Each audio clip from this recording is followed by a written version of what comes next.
हाय, मैं हूँ अमृता। मूवी की शुरुआत चार्ली नाम के आदमी से होती है जिसके पास कोई भी जॉब नहीं होता और अपने गुजारे के लिए वो रोबोट बॉक्सिंग में हिस्सा लिया करता था। लेकिन पिछले रोबोट बॉक्सिंग मैचेस में चार्ली अपने सारे पैसे हार चुका था और लोगों के लिए हुए पैसे को वापस चुकाने के लिए किसी सैन नाम की जगह बॉक्सिंग मैच में हिस्सा लेने पहुँचता है, जहाँ चार्ली रिकी नाम के आदमी को मैच के लिए चुनौती देता है, जिसकी चार्ली को मैच जीतने के $20,000 मिलेंगे। वही अगर चार्ली हारता है तो उसे रिकी को $20,000 देने होंगे। अब मैच शुरू होती है और हम चार्ली के रोबोट एम्बुश को देखते हैं जिसे वो एक रिमोट से कंट्रोल कर रहा होता है। वही इधर हम रिकी के बुल को देखते हैं जिसका नाम ब्लैक थंडर होता है। मैच की शुरुआत में चार्ली का रोबोट उस बुल को काफी अच्छे से फाइट देता है, पर तभी चार्ली का ध्यान फाइट पर से हट जाने के कारण उस बुल को एम्बुश पर हमला करने का मौका मिल जाता है। अब इधर चार्ली अपने हार को देखकर रिकी से मैच को खत्म करने के लिए कहता है, पर रिकी ऐसा करने से मना कर देता है और अपने बुल को एम्बुश के शरीर के टुकड़े टुकड़े कर उसे मैच से बाहर कर देता है, जिससे मैच खत्म हो जाता है। मगर चार्ली के पास कोई पैसे ना होने के कारण वो अपने ट्रक के साथ वहाँ से भागने की कोशिश करता है, पर इसी बीच उसके पास दो आदमी आते हैं जो उसे उसकी एक्स गर्लफ्रेंड कैरलिन की मौत हो गई है ये बताते हैं, और कैरलिन से वो पिछले 10 सालों से नहीं मिला था। आगे चार्ली को बताते हैं कि तुम्हारा एक मैक्स नाम का बेटा भी है जिसके कस्टडी के लिए तुम्हें न्यूयॉर्क आना पड़ेगा। अब चार्ली ये सब कुछ सुन के हैरान होता है और वहीं से वो कोर्ट चला जाता है। कोर्ट में चार्ली के बेटे मैक्स की एक आंट भी होती है जिसका नाम था डेब्रा, और डेब्रा को मैक्स की कस्टडी चाहिए होती है। डेब्रा बताती है कि उसके पति मार्विन काफी अमीर भी है जिसके कारण वो मैक्स का ध्यान ज्यादा अच्छे से रख पाएगी। तो यहाँ पे चार्ली कस्टडी के पेपर्स पर साइन करने जा ही रहा होता है कि तभी उसके दिमाग में एक आइडिया आता है। वो कस्टडी के पेपर्स पर साइन करने से मना कर देता है। ये देख मार्विन चार्ली को मैक्स की कस्टडी उन्हें देने के लिए उसे $1 लाख ऑफर करता है। अब ये सुन चार्ली पेपर्स पे साइन करने देता है, लेकिन मार्विन की एक शर्त रहती है कि वो उसे अभी सिर्फ $50,000 ही देगा, जिसके लिए उसे मैक्स को 3 महीने के लिए अपने साथ रखना होगा, क्योंकि डेब्रा और मार्विन एक साथ इटली घूमने जा रहे हैं और 3 महीने के बाद ही वो वापस आएंगे। और तभी चार्ली को न्यूयॉर्क आके मैक्स को उन्हें देना होगा और उसी के बाद बाकी पैसे मिलेंगे। अब चार्ली मान जाता है और कोर्ट से निकलने के बाद सबसे पहले बॉक्सिंग जिम आता है। जिम की ओनर बेली उसकी गर्लफ्रेंड होती है और वो उसके साथ मिलकर एक $45,000 का नॉइजी बॉय नाम का एक रोबोट खरीदता है, जिसमें वॉइस रिकॉग्निशन फीचर भी होते हैं जिससे वो कमांड से उसे कंट्रोल कर सकता है, और अपने रोबोट को लेकर एक बार में टेस्ट करने के लिए जाता है। और अपने रोबोट को एक बार टेस्ट करने के बाद चार्ली मैक्स को अपने साथ लेकर किसी अंडरग्राउंड बॉक्सिंग मैच में हिस्सा लेने आता है, जहाँ पे चार्ली अपने फिन नाम के दोस्त से कहकर अपने रोबोट की फाइट शुरू करता है। अब इस फाइट में चार्ली का रोबोट काफी अच्छे से परफॉर्म करता है, लेकिन वापस चार्ली का ध्यान मैच से हट जाता है और सामने वाला रोबोट चार्ली के रोबोट पर हमला कर उसे मैच से बाहर कर देता है।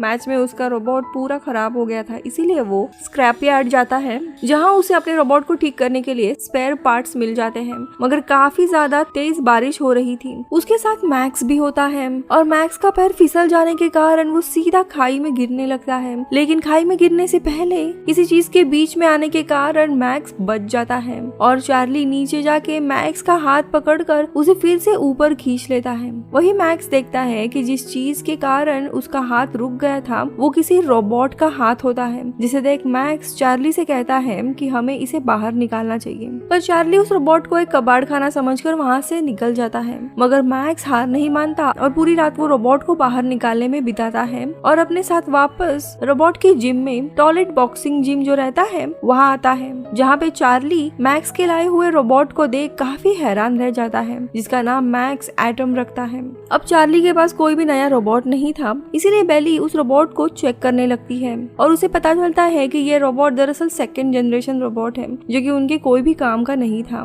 पर तभी एटम चालू हो जाता है, जिसमें शैडो फंक्शन नाम का एक फीचर होता है, जिससे उसे कंट्रोल करने वाला जो भी मूवमेंट कर रहा होगा वो भी उसकी नकल करेगा। अब देखते देखते मैक्स और एटम के बीच में काफी गहरी दोस्ती बन जाती है और एटम के पावर्स को देख मैक्स चार्ली से उसके लिए एक फाइट अरेंज करवाता है, जिसपे चार्ली को ना चाहते हुए भी मानना पड़ता है और मैक्स को अपने साथ लेकर अटलांटा सिटी उसके दोस्त फिन से मिलने जाता है, जहाँ हम ज़्यूस नाम के एक रोबोट को देखते हैं जो कि इतना ताकतवर होता है कि अपने एक पंच से ही सामने वाले रोबोट पर वो भारी पड़ सकता था। अब चार्ली फिन से मिलकर एटॉम के लिए फाइट की रिक्वेस्ट करता है। अब फिन उनके अगले दिन जू में फाइट अरेंज करवाता है। पूरी रात मैक्स जागकर एटॉम को काफी सारे नए मूव सिखाता है और एटम भी अपने एबिलिटी से उन चीजों को जल्दी ही समझकर याद कर लेता है। उन्हीं मूव्स में एक डबल अप पंच नाम का मूव भी होता है जो कि चार्ली को काफी बचकानी हरकत लगती है। अब अगले दिन दोनों भी फाइट करने के लिए जू में पहुंच जाते हैं, जहाँ पे किंग पिंग नाम का शख्स अपने रोबोट मेट्रो की फाइट एटम से करवाने के लिए मान जाता है और वो मैक्स से कहता है कि अगर एटम एक राउंड में भी मेट्रो के सामने टिक पाता है तो उसे $1000 मिलेंगे, ये शर्त रखता है, जिस पर मैक्स मान जाता है। अब फाइट शुरू होती है और मैक्स एटम को रिमोट से कंट्रोल कर रहा होता है और चार्ली उसे गाइड कर रहा होता है। यहाँ पे फाइट शुरू होते ही मेट्रो एटम के पैर पर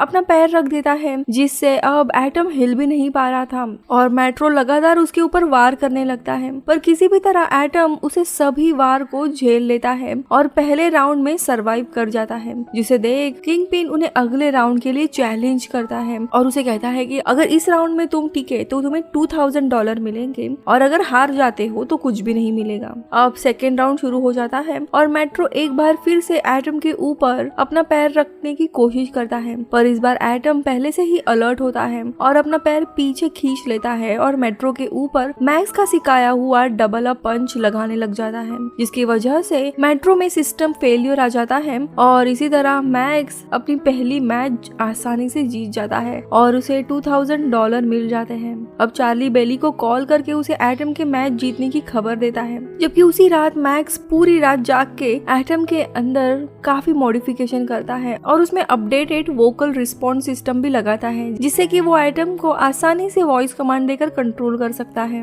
दोनों में और भी दोस्ती गहरी हो जाती है और एटम खुद ब खुद चार्ली के डांस मूव की भी नकल कर रहा होता है और चार्ली ये सब कुछ नोटिस कर रहा था और मैक्स को हर एक मैच के पहले एटम से डांस करवाने के लिए कहता है, इस पर मैक्स चार्ली से कहता है कि अगर वो एटम को उसके फाइट के मूव सिखाएगा तभी वो एटम को डांस करने के लिए कहेगा। अब ये सुनने के बाद चार्ली एटम को अपने पर्सनल फाइट के मूव सिखाता है, जिसके बाद एटम पूरी तरीके से ट्रेन और स्किल्ड बन जाता है। अब देखते ही देखते मैक्स और चार्ली एटम से काफी सारे बॉक्सिंग मैचेस करवाते हैं, जिन्हें एटम बिना किसी मुश्किल से जीत जाता है, जिससे उन्हें काफी अच्छे से पैसे भी मिल रहे होते हैं। और क्योंकि अब एटम फेमस भी हो गया था, उसे वर्जिन अमेरिका स्पेक्ट्रम नाम के लीग में रोबोट बॉक्सिंग में हिस्सा लेने का मौका दिया जाता है, जो कि डेट्रॉइट शहर में हो रही थी। पर उनके फाइट से पहले ही वहाँ पे जियोस रोबोट का ओनर फेरा आ जाता है और वो चार्ली को एटम उन्हें देने के लिए $2 लाख ऑफर करता है,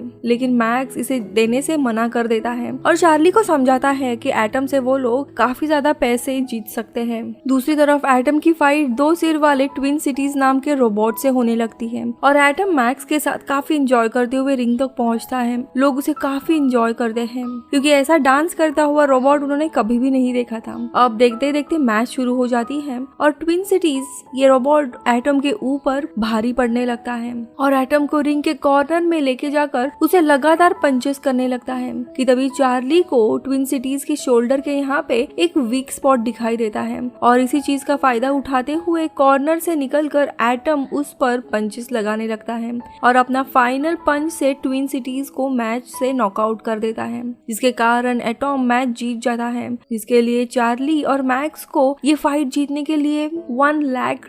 भी मिल जाते हैं। अब मैच के बाद रिकी कुछ लोगों के साथ वहाँ पहुँच जाता है और चार्ली को मारकर उनके जीते हुए सारे पैसे अपने पास रख लेता है, जिसके कारण चार्ली काफी निराश हो जाता है और उसे रियलाइज होता है कि वो जिस प्रोफेशन में है वहाँ पे मैक्स काफी खतरे से घिरा हुआ है। मैक्स के लिए बेहतर यही होगा कि अगर वो अपने आंटी डेब्रा के साथ रहेगा, वो उसका काफी अच्छे से ख्याल रखेगी। हालांकि अब चार्ली भी मैक्स को पसंद करने लगा था और अपने बेटे के साथ उसे रहना था और मैक्स को भी डेब्रा के पास नहीं जाना था, लेकिन ना चाहते हुए भी चार्ली मैक्स को लेकर डेब्रा को दे देता है। अब एज प्रॉमिस मार्विन चार्ली को बाकी के बचे हुए $50,000 ऑफर करता है, पर चार्ली पैसों को लेने से मना कर देता है और वहाँ से वापस बेली के पास जाने के लिए निकलता है और घर आकर उसे बताता है कि कैसे वो मैक्स को पसंद करता है और डेब्रा के पास वो जाने नहीं देना चाहता। तो बेली भी उसे समझाती है कि उसे मैक्स मैक्स को अपने साथ ही रखना चाहिए। ये सुनते ही वो सीधा मैक्स के पास चला जाता है और उसे बताता है कि जल्दी उसकी ज़ेउस के साथ फाइट होने वाली है और डेब्रा से मैक्स को अपने साथ लेके जाने की परमिशन मांगता है।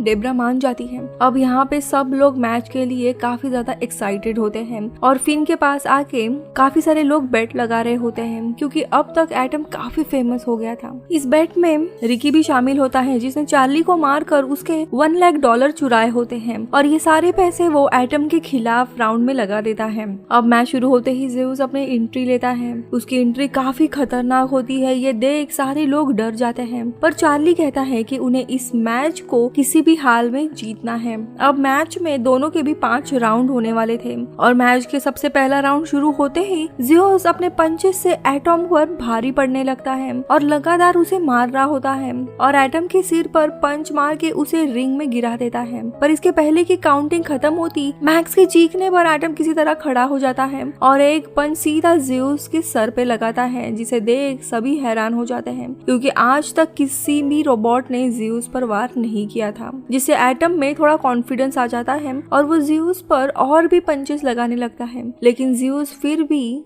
किसी तरह मैच को अपने साइड कर लेता है और फाइनली वार करने के लिए जा ही रहा होता है कि तभी मैच का पहला राउंड खत्म हो जाता है। अब यहाँ पे रिकी अपना बैट हार चुका था और स्टेडियम से बाहर जाने लगता है कि तभी फिन और उसके लोग आकर रिकी को पकड़ लेते हैं। इधर मैच का दूसरा राउंड भी शुरू हो जाता है जहाँ एक बार फिर ज़ेउस एटम पर भारी पड़ रहा होता है, लेकिन ये राउंड एटम किसी तरह सरवाइव कर जाता है। अब तीसरा राउंड शुरू हो जाता है जो पिछले 2 राउंड की तरह ही होता है, पर चार्ली और मैक्स के गाइडेंस और मोटिवेट करने के कारण इस राउंड में दोनों की भी काफी अच्छी फाइट होती है। पर 4th राउंड में ज़ेउस के पंच के कारण एटम के वोकल कंट्रोल्स खराब हो जाते हैं, पर एटम पर इतने सारे पंचेस लगने के कारण उसका शरीर से स्मोक निकलने लगता है। पर तभी बजर बजता है और ये राउंड भी खत्म हो जाता है और आखिरी के राउंड के लिए चार्ली को मजबूरी में एटम को शैडो मोड पर डालना पड़ता है जिससे अब वो उसे अपने हिसाब से कंट्रोल कर पाएगा।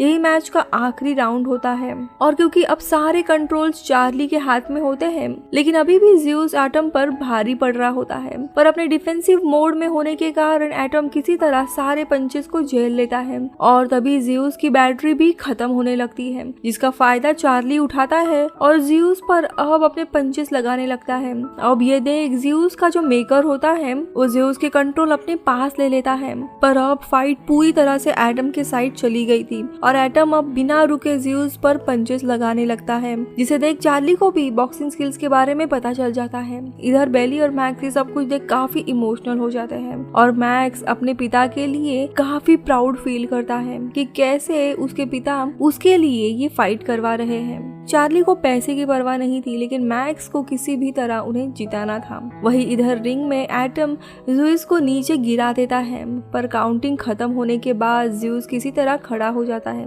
जिसे देख चार्ली उस पर फिर से पंचेस लगाने लगता है कि इसी बीच रिंग की बेल बज जाती है और आखिरी राउंड खत्म हो जाता है। अब मैच का स्कोर बताया जाता है और यहाँ पे रिवील होता है कि ज़ेउस ने ज्यादा पंचेस लगाए थे, इसी के कारण ज़ेउस ये मैच जीत जाता है। पर ऑडियंस के लिए सही मायनों में एटम ने ये मैच जीती थी क्योंकि उन्होंने इसके पहले कभी भी ऐसी फाइट नहीं देखी थी, एक ऐसा रोबोट जिसने ज़ेउस को हरा दिया है और इसी कारण से एटम को पीपल्स चैंपियन का खिताब दिया जाता है और इसी के कारण सभी लोग खुश हो जाते हैं और मूवी इधर ही खत्म होती है। मैं मिलूंगी आपसे अगले वीडियो में, तब तक के लिए बाय बाय।